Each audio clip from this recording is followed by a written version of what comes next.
It's time for another edition of the Pac-12 Prime Picks. Back to the winning ways, hoping to keep it rolling, all double-digit spreads to choose from this week. And the first one, there we go, normalize. I don't know. I don't understand technology. No, you're orange again now. Nope, now it's back. Okay, anyway, so maybe it's that Oregon State statistic, and it's just, filtering over. Yeah, nailing it. Got it for me. So first one I want to hit, Cal getting 17 points at home. The Bears defense hasn't been quite as good as you expect it to be, but I watched them play Washington, and they were bend but don't break, and they ran it to perfection. I think Wilcox just senses a lack of talent on that back end compared to what they usually have, and they will keep everything in front, and then they will put their foot in the ground, say, no, you're not going to score a touchdown here, and if you keep Oregon to a field goal just a couple times, and their red zone offense is vastly improved, but it's been an issue at times this season. It's been really good the last few weeks, but they've shown the potential to be slowed down in the red zone. If you just do that, I think Oregon wins this game.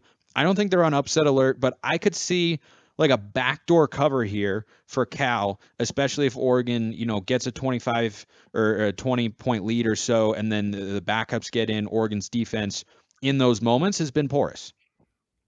I feel like the number feels just about right. Like Oregon's probably, if we're being honest, Oregon's probably more than 17 points better than California, but like the Golden Bears, as I just said, do have a tendency to kind of muck things up, play really ugly football, slow the other team down, and just kind of say, all right, get to 28 points and beat us. I don't necessarily know that I would lean one way or another on that number, just because of like you said, it does kind of feel like it has some backdoor potential there for the Golden Bears. But I feel like the number's, pretty fair. Here's another one. USC, this is my favorite pick of the weekend. And through my struggles picking these games, my favorite picks have, for the most part, continued to thrive. I really, really like USC minus 15 at Arizona. I talked about it on yesterday's show. I think this is a terrible matchup for the Wildcats. Jaden Delores had a tendency to turn it over. USC has had it. I won't be surprised if there's a pick six in this game. And in fact, I'm going to full on make that prediction. I think Jaden Delores throws a pick six in this game. He'll throw for some yards as well. You can do that against USC, but Arizona is not going to come close. I'll be surprised if USC punts more than once. I might even be surprised if they punt once in this game. And though I like Arizona's offense, it's not on USC's level. I think this is I honestly think it could be 48, 49 to somewhere in the 20s. I really, really do. That might be on the conservative end for USC. I feel like the Trojans could put a 50 spot plus on the Wildcats. Yeah, they could. Here's a factor for you. Lincoln Riley off a bye week. Would you bet against that no matter what the number is? That's a great point. Boy, I think I should double down.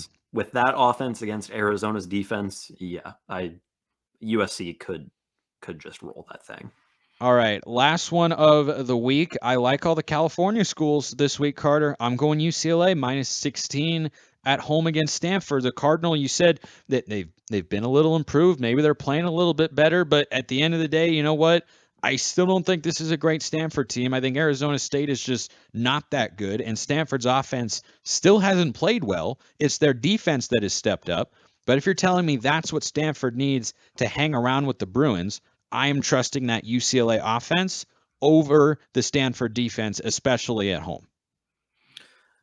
What's that number again? 16. Even it's right at 16. I liked it 16.5 as well. If it was over 17, I might have looked at the Colorado-Arizona State game, where I think Colorado probably covers that 13.5, but they've burned me too many times to get back into the Pac-12 Prime Picks here this season. So UCLA minus 16. Again, I feel like it's going to be 40s to 20s. Yeah, I don't know, because I feel like Stanford's defense has played relatively well the last couple of weeks. The Cardinal just don't have much on the offensive side of the ball, feels weird to say because they have Tanner McKee on their, calling the shots there. But yeah, their offensive line's pretty iffy.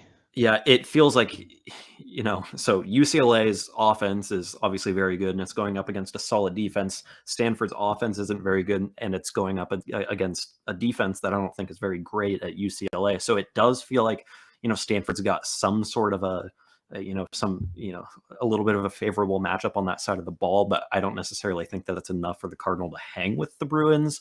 But that number does feel a little big to me, especially with UCLA coming off of a loss. Maybe the spirits were crushed a little bit. They're not undefeated anymore.